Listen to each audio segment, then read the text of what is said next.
dalam nama Bapa, dalam nama Putra, dan dalam Roh Kudus. Amin, amin. Tuhan Yesus, selamat pagi. Terima kasih buat hari ini. Sebentar lagi kami semua akan merayakan Paskah bersama. Berilah kami hati yang penuh sukacita. Terima kasih Tuhan Yesus. Amin. Santo Yesus, doakanlah kami. Amin. Dalam nama Bapa, dalam nama Putra, dan dalam Roh Kudus. Amin, amin. Nah, ini.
Bacaan dari Injil Yohanes. Ketika hari sudah malam pada hari pertama minggu itu, berkumpulan murid-murid Yesus di suatu tempat dengan pintu-pintu yang terkunci karena mereka takut kepada orang-orang Yahudi. Pada waktu itu datanglah Yesus dan berdiri di tengah-tengah mereka dan berkata, "Damai sejahtera bagi kamu."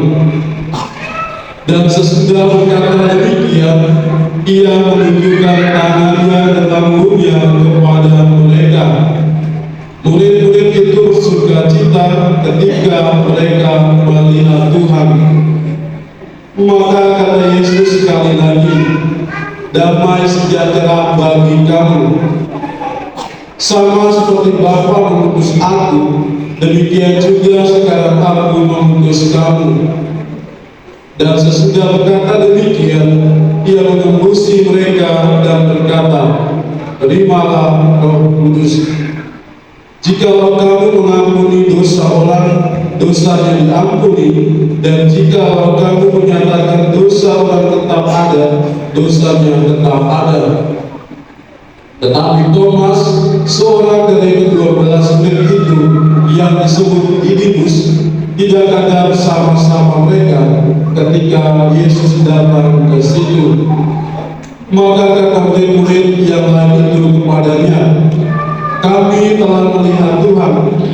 Tetapi Thomas berkata kepada mereka, "Sebelum aku melihat bekas sepatu pada tangannya, dan sebelum aku mencucukkan jariku ke dalam bekas sepatu itu, dan mencucukkan tanganku ke dalam lambungnya, sekali-kali aku tidak akan percaya." 8 hari kemudian murid-murid Yesus berada kembali dalam rumah itu, dan Thomas bersama-sama dengan mereka. Sementara pintu-pintu terkunci, Yesus datang dan ia berdiri di tengah-tengah mereka dan berkata, "Damai sejahtera bagi kamu."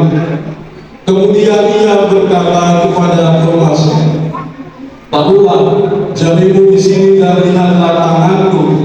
Ulurkanlah tanganmu dan cucukkan ke dalam lambungku, dan jangan engkau tidak percaya lagi, melainkan percayalah." Thomas menjawab dia, "Ya Tuhanku dan Allahku." Kata Yesus kepadanya, "Karena engkau telah melihat aku, maka engkau percaya. Berbahagialah mereka yang tidak melihat namun percaya." Memang masih banyak tanda lain yang dibuat Yesus di depan mata murid-muridnya yang tidak tercatat dalam kitab ini. Tetapi semua yang tercantum di sini telah dicatat supaya kamu percaya bahwa Yesuslah Mesias, Anak Allah, dan supaya kamu oleh imanmu memperoleh hidup dalam namanya.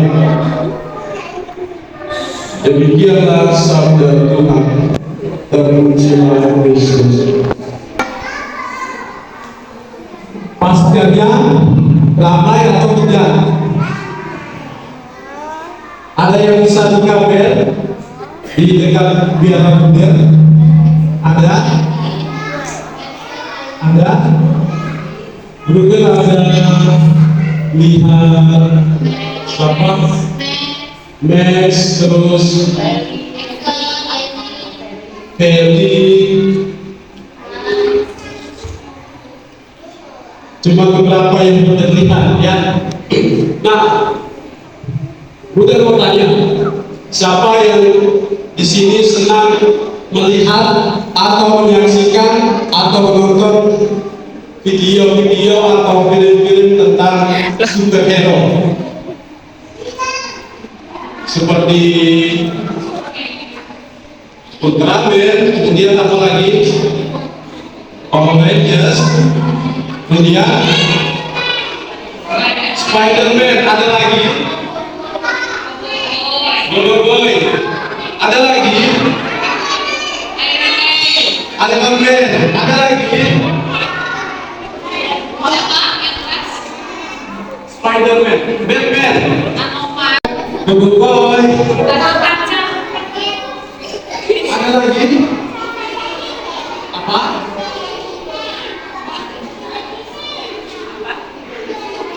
Oke, Jupin. Ada lagi? Ada yang bilang maksa yang berbeda. Ada lagi? Yesus, ada lagi? Kalau oke, anak-anak dari dulu, dari waktu Bruder masih seusia kalian, masih seusia anak-anak sampai sekarang, ada satu video atau film yang sampai sekarang pun Bruder masih senang, yaitu Ultraman. Ya, jadi kalau meskipun sekarang Bruder sudah dewasa, sudah besar, Bruder masih senang menonton Ultraman, ya, karena Ultraman adalah pahlawan apa? Pahlawan super, ya, kayak Boy, kemudian Iron Man dan beberapa superhero yang lainnya. Nah, pada pagi hari ini Bruder mau memperlihatkan kepada kalian semua satu pahlawan super yang tidak kalahnya seperti yang sudah anak-anak nonton sebelumnya. Ini patung siapa? Patung siapa? Ya, malaikat siapa? Ada yang tahu? Ayo, ya, ini adalah patung Santo Mikael. Ya, ini adalah patung Santo Mikael. Santo Mikael sama seperti Iron Man, kemudian Ultraman dan pahlawan super lainnya. Ya, kalau pahlawan super yang sudah anak-anak tonton itu adalah pahlawan yang membela kebenaran, yang kalau ada kejahatan dibela, sama seperti Santo Mikael. Santo Mikael adalah salah satu pahlawan super lainnya yang membantu kita melawan kejahatan, melindungi kita terhadap dosa-dosa. Jadi kalau misalnya ada dosa-dosa, ada setan-setan yang mengganggu anak-anak, Santo Mikael inilah yang akan membantu anak-anak semuanya. Namun ada satu pahlawan yang jauh lebih kuat daripada Santo Mikael. Ada yang tahu? Satu pahlawan yang terkuat yang tidak bisa dikalahkan oleh siapapun. Siapa yang tahu? Tuhan Yesus. Ya. Jadi ada satu pahlawan super yang terkuat, yang terhebat, yang tidak bisa dikalahkan oleh siapapun. Entah itu iblis mungkin ataupun siapapun itu. Jadi tidak ada yang bisa mengalahkan pahlawan yang satu ini, ialah Tuhan Yesus. Nah, pahlawan kita yang terkuat ini, Tuhan Yesus sudah bangkit. Di awal tadi Bu Pia ada menanyakan apa arti salib dan kain putih ini. Apa arti salib dan kain putih ini? Artinya adalah Tuhan Yesus, pahlawan kita, sudah bangkit dari surga. Ya, Tuhan Yesus sudah bangkit dari kematian, menebus dosa-dosa kita semua. Tidak hanya dosa-dosa modern, tapi dosa-dosa yang anak-anak buat. Ya, dosa-dosa yang anak buat itulah nanti ditanggung oleh Tuhan Yesus, oleh pahlawan kita yang terkuat. Maka di hari kebangkitan Tuhan Yesus, hari raya Paskah, satu pesan yang Tuhan Yesus mau menyampaikan kepada anak-anak,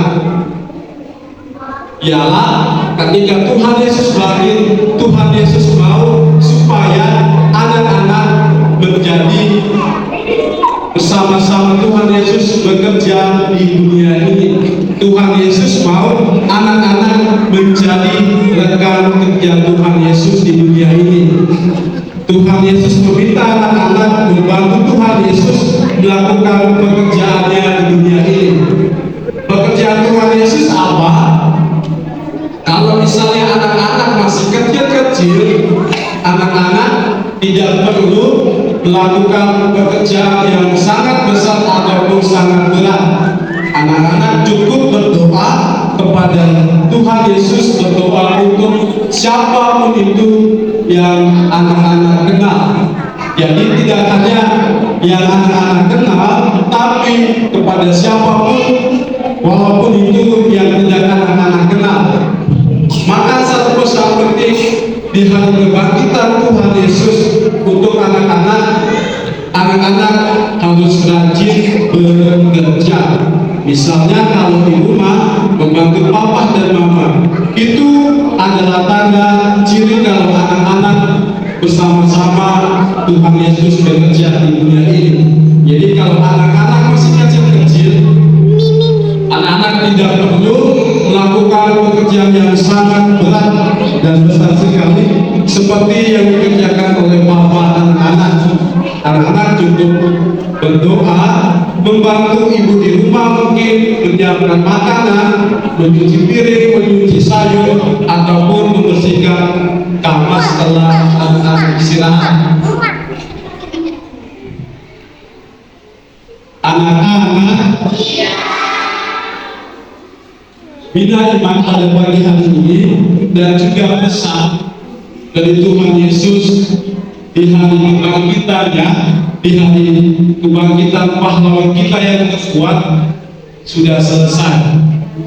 Terima kasih anak-anak sudah mau menjadi pahlawan super seperti Tuhan Yesus yang tidak mudah jatuh.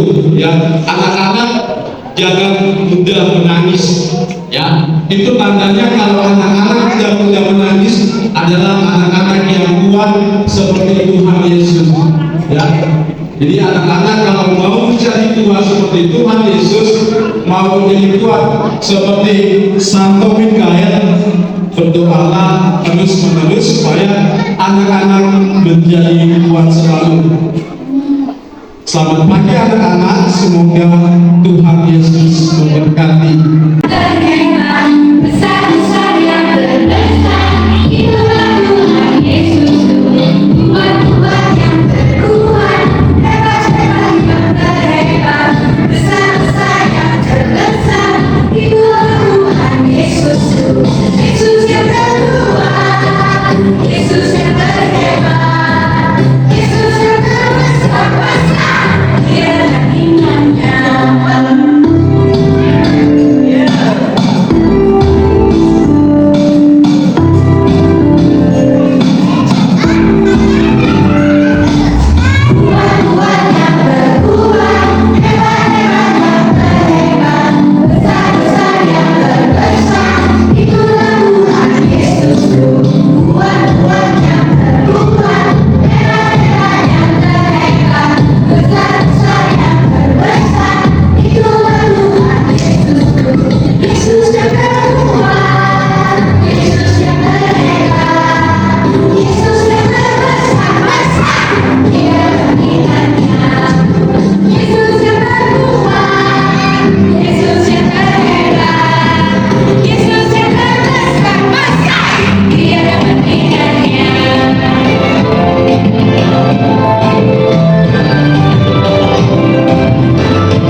Sebelum kita tutup acara Bidaniman pada pagi hari ini, kita akan berdiri, kita akan angkat satu pujian, Aku Bahagia.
Tuhan Yesus yang baik, terima kasih buat hari ini.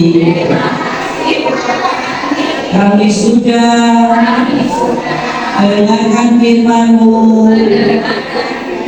Jadikan kami semua anak-anak yang mau melakukan firman-Mu. Terima kasih Tuhan Yesus. Semoga di hari Paskah ini kami bisa menjadi anak-anak yang penuh sukacita. Terima kasih Tuhan Yesus. Amin. Santo Yesus, doakanlah kami. Amin.